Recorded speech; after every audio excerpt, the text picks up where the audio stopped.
Welcome, book lovers. Michelle Mahoney here. Today we're doing my May wrap-up. I think almost everything is right here for you.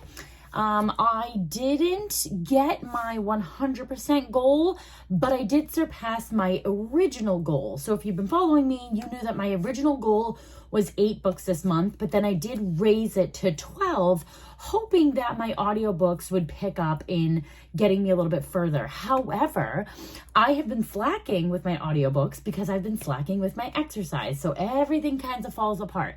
Because my audiobooks, I love to listen when I take my dog for a walk or when I'm putting my makeup on. And for whatever reason, I've just been really extra tired and slacking on my routine and my schedule. And I hate when I do that because then I feel like this and blah. So without having the exercise, I don't listen to the audiobook. So it's like two bad things here. And I'm learning like, hello, don't do that, because it's really frustrating because I want to be doing the exercise and I want to be listening to the audiobooks. And when I don't make myself do them, this is where we're at. But you live and learn and you got to move on, and I can't dwell on it. Whereas before in my life, I used to dwell on it. Now I can't dwell on it. I'm just going to talk about it, and it is what it is. But another fun fact about today, it is June 1st. It is my birthday. So I am now officially 37 since 6:20 a.m. this morning. And with that being said, it is like when you are celebrating the new year, I've kind of got this revelation now. You know, everybody starts the new year January 1st, right? When in fact, when we think about it, we should be starting our new year or our fresh start every birthday, right? Because now it's another year that I'm about to evolve on this planet. And so January 1st, that's always a great one, but like no one ever seems to be able to commit and actually stay with the path, right? And so I feel like maybe our birthday is the one that we should actually be going for and seeing, reflecting actually on all the things that we've done in the past year and what can we change, what can we make different. I'm constantly thinking about new goals and how to evolve and fresh starts and things like that. But at some point, you have to think, when is the consistency going to come in? And I guess this video is going totally sideways from having my May wrap up, but I just feel like very insightful right now that I had to talk about that because it does correlate with my book reading and my goals, because when you're not following through on the things that you said you're going to do, it can come apart in all kinds of ways. And my reading is so important and I have so much fun doing it. And I love making these videos. And so when I do reflect on different things in my life, it does show me how I'm slacking on the things that I really want to be focusing on by not doing the things that I want to be focusing on. So anyways, it's just a year, it's the birthday day, so it's a lot of reflection going on and things like that, but I do want to do my May wrap up. So my May wrap up, I have my audiobooks, which I feel like I did talk about, because I have done some weekly wrap-ups. You have seen, I did, for audiobooks, I said My Money, My Way by Kamiko Love. I did Friends, Lovers, and the Big Terrible Thing, that was Matthew Perry. Green Lights by Matthew McConaughey, and my audiobook, the last audiobook that I'm on, but I have not finished, it's called Stop Saying You're Fine by Mel Robbins. So I will have to take that one and move it over to my June because I did not finish. But that's okay. 3 audiobooks, that's pretty good. I was trying to at least do one a week because if I'm listening to it an hour every day when I'm doing my exercise and my makeup and things like that, I should be able to do one a week. So I'm just short of that. And I also didn't finish I didn't finish my TBR list. Let's actually go there. And I'm kind of disappointed because I have 3 books left on my TBR physical list. And I had just started this one, really hoping that I could finish it before June. But since last night is when my husband was home, we went out for my birthday last night. And so that did have me miss a lot of my reading time, where I probably could have finished this up. If you can see, like I only had that much left. But, things happen and events come up. And so I didn't finish this yet, so it's going to have to just go on my June list, which is fine. But let me just say, oh my, this book is amazing so far. Definitely not what I expected. I did go into this book pretty blind. I only had a vague idea of what it was about. And once I started reading it, once I got about halfway through, I did read the back. But it definitely doesn't do it justice to what is actually happening. Like, first of all, spice level, oh oh my, this is probably one of the spiciest books I've ever read so far. And just the gruesomeness, I was not expecting that. I guess I should have been, because it's hooked, like, I don't know, but oh my God, like, I don't care who you are. I think I would recommend this to almost anybody, because it's just going to throw you for such a loop. I think no matter who you are, unless you're someone who's really prude, don't pick this up, because you'll be horrified. Like, again, like, I can't even believe it's making me like this speechless, but damn, I'm loving it. I think it's a crazy mixture. It's keeping me on my toes. It's very rare that this happens, that I run out of words, because I'm a talker. But damn, I'm so excited for the other 3 books, and I haven't even finished just yet. So I'm very excited. I'm hoping to finish this tonight, because it is one of those books, like, I can't put it down. Obviously I have to, so I can live life, but I don't want to ever put it down. It is so good. So my goal probably tonight is to also go on Pango and try to find the other 3 copies for a reasonable price, because I definitely want to go. And I feel like with these, I love having the physical copy. I don't know. I love my Kindle, but I love physical copies too. So it's really tricky. But anyways, I'm spending way too much time on this book, but I just love it so much so far. The last 2 books that were on my TBR that I didn't get to reach, that will be on my next month, is Twisted Love by Anna Huang, which also, this is a 4-book series. So I feel like between this one and my Hooked series, I'm going to maybe make a series, maybe for July, I'll do like my series. I don't know if I'll be able to wait for this one. This one might be going in next month, but I'll talk about that in a minute. And then I also have The Girl on the Train, which I didn't get to this month either. So technically I had 3 books left on my TBR, almost done with this one. So it is what it is. I still think I did really good. If I didn't say my number already, I read 9 books this month, which is better than my previous months. So I'm good with that. So the books that I did read 1 Kindle book, which was 1,000 Boy Kisses, which also was super, super good. I really enjoyed that book. You can go to my other videos to see like a full review on that one, but 1,000 Boy Kisses was really good. Very emotional. I didn't get so emotional like I normally do, but I think it was just like the weird funk that I was in, but I would recommend it. It was very, very good. My physical books, I did read The Love of My Life. This one was tricky for me. I'm glad I stuck with it, but I will say it kind of took me too long to get into it. So there was a bunch of times that I was like, oh, but I hate not finishing books. Like, I hate that. There is very rare that I will like DNF. Is that what they said? Like, it's very rare that I will do that, because I just want to push myself through. So I'm glad I did push myself through. It definitely was a little bit of a twisted ending. Like, I didn't expect it. So I do like that. Like, I couldn't predict it, so I like that.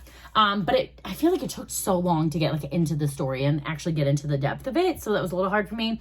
My dog did eat a little bit of it, so that was nice. But still a good one. Like, I would recommend it.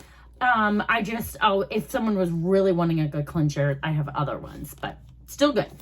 I think I rated this like a 2 or 3. No, I don't think it was a 2. I never really do 2s. It has to really suck for a 2. So I think this was a 3-star I voted for.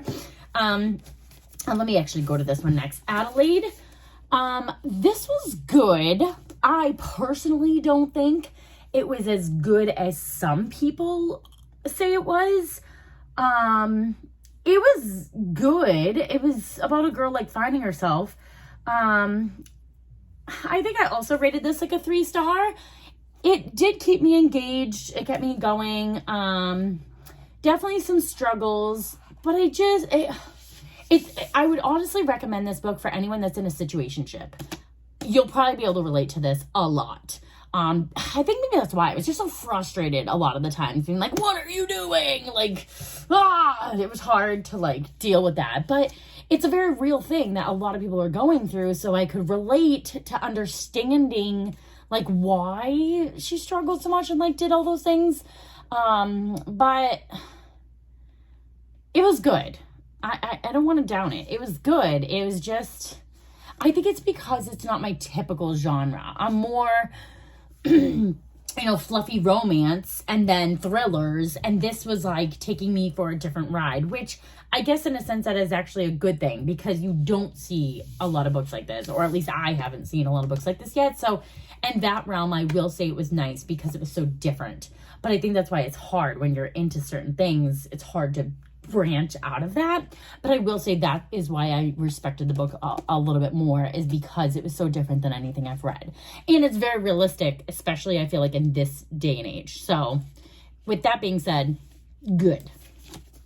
I read this series finally, and if you did see my other videos, you already know that I have reviewed these, but maybe now, maybe not, and maybe someday. This is actually the first one. This is the second. Second one, and this is the third. I just have to say, absolutely loved all three of these books. Fantastic. I love the characters. I love what Colleen did with this. Just totally 100% recommend. This romance was so different than any romance I have ever read, which is why I'm really loving being back into reading right now, is because I'm reading things that I would never have read before. And I think it's just the authors out there too in the day and age, and like people are just trying to mix it up and actually give real life situations. It's not just everything's like a Debbie McCumber novel, and I'm not knocking her because I love Debbie McCumber.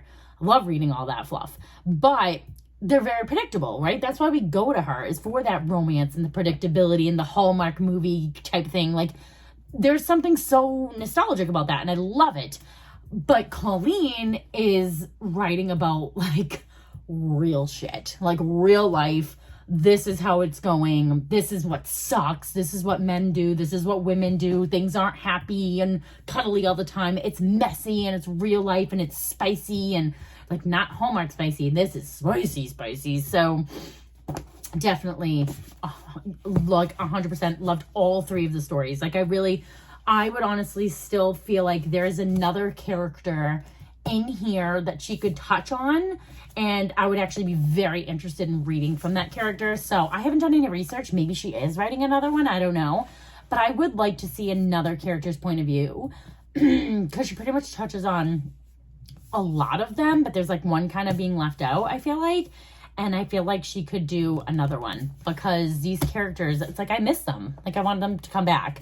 So I feel like these are almost ones that I could like reread, which is kind of crazy because I don't usually reread things, but I just love Colleen. Can't get enough of Colleen. Love her. So what I'm going to be doing for next month, for the month of June, my birthday, today is a new month, I really want to dive deep into the thrillers. So I'm so excited for this month. I'm going to make an entirely different video about the thrillers that I will be putting in my TBR for June. But I'm finishing up Hooked, and then I'll be going into my thrillers, which is kind of perfect because the way this book is, it's not thriller, but like the gruesome suspense of it it's definitely leading me into my thrillers in a very good way. So I'm kind of glad that I didn't read Twisted Love yet, because this I'm imagining is more of like romance. I don't know, it could be a little bit different, but I'm also kind of going into this blind too, so I don't know too much. But I will be putting this on my other TBR list, which I just got this one. So I think I'll be making my July like romance themes, which I feel like is perfect because it's like summer. And like I love like reading like the fluffy love stuff in the summer. So I feel like maybe I'll read her series and some more Colleen books and stuff maybe in July. So I'll save that for that. But I will be moving The Girl on the Train to my thriller season, month, because it even says on here like pulls off a thriller's toughest trick, carefully assembling everything we think we know until it reveals the one thing we didn't see coming. That's from Entertainment Weekly. That's their review. So I feel like this will be moving right perfectly into my thriller month for June. So I'm going to finish this, have this, and then you'll have to watch my next video to find out exactly what's going to be on my thriller TBR list for June. And I'm so excited to get that started. I do just want to show you one more thing before I go. This was my book tracker for the month. I actually really like how this is turning out. I get excited to come on here and like color in my little circles, and it gives me like a nice idea of like what's going on. it was really hard for me, I gotta say, to just be like, all right, why don't I just finish this today and put it on my list? But like, it's, who am I competing with? I'm only competing with myself. I didn't finish this in May, so I'm going to put it for June. So I just feel like sometimes I have that control, I think, that I just have to let go. Like, who is going to really come at me and be like, bah, like, I don't know. You're just never going to, nothing's ever going to be perfect. Like, I started it in 1 month, I'm going to finish it in another. It just is what it is. But I did have so much fun putting this together. See, I did put my 12 up here. I knew that was overly ambitious. So I think maybe I want to do a more realistic. Since I did 9 this month, maybe I will push myself to do 10, because if I stick with my 4 audiobooks for the like 1 per week, I think that is definitely doable. I just have to get my bum back in doing exercise. And then this one I read 5 physical books and a Kindle, so that's 6. So what, 2, 4, 6 is roughly almost 2 books a week, which I feel like I should definitely be able to do 2 books a week. So if I can do 8, 9, 10, 11, 12, I should be able to do 12. I think this is what I did last week, but I'm going to just try to increase 1 by 1 every month, because I need to be realistic. I am a mom of 3 and I'm a teacher. And so as much as I'd love to read for 4 or 5 hours a day, I just don't have that time. I just won't be able to stay awake. I have a lot of other responsibilities. So there are just things that I have to accept, and that's okay. I think so, because I did 9 this month, I'm going to shoot for 10 for the month of June, which makes me really excited to pick out my thrillers for June, because that means I can have like 10 books. Well, actually, if I'm realistic here, 6, 8, 9, 10. Why can't I do math? I'm going to pick out 6 physical thrillers, because I'm going to have 4 audiobooks. And I can't even say all physical, because I will have my Kindle list as well. I got a lot going on here. However, I am traveling next week, so that could be a good thing or a bad thing as far as reading. Depends on how my kids are. But yeah, I don't know how I feel about doing my physical thrillers on a Kindle. So I definitely have some things to think about, but I definitely want to bring my Kindle for this trip, because there's already too much to pack. So a Kindle is perfect for traveling, because it's one thing, and I got all my books on one thing. So I do have a book that I'm reading there on there called Chasing Secrets, and that's a little bit suspenseful. So I feel like that will also be good for me to go ahead and have that one. So it's got a thriller mode to it. But yeah, so stay tuned for my next video, which is going to be about the thrillers that I'm reading for the month of June. And maybe I'll do some vlogging next week so we can get those in some videos as well. And thank you so much for watching, and I'll see you in the next one. Book tracker will be linked down below if you want to follow along with me and do the book tracking. All right, see you in the next one.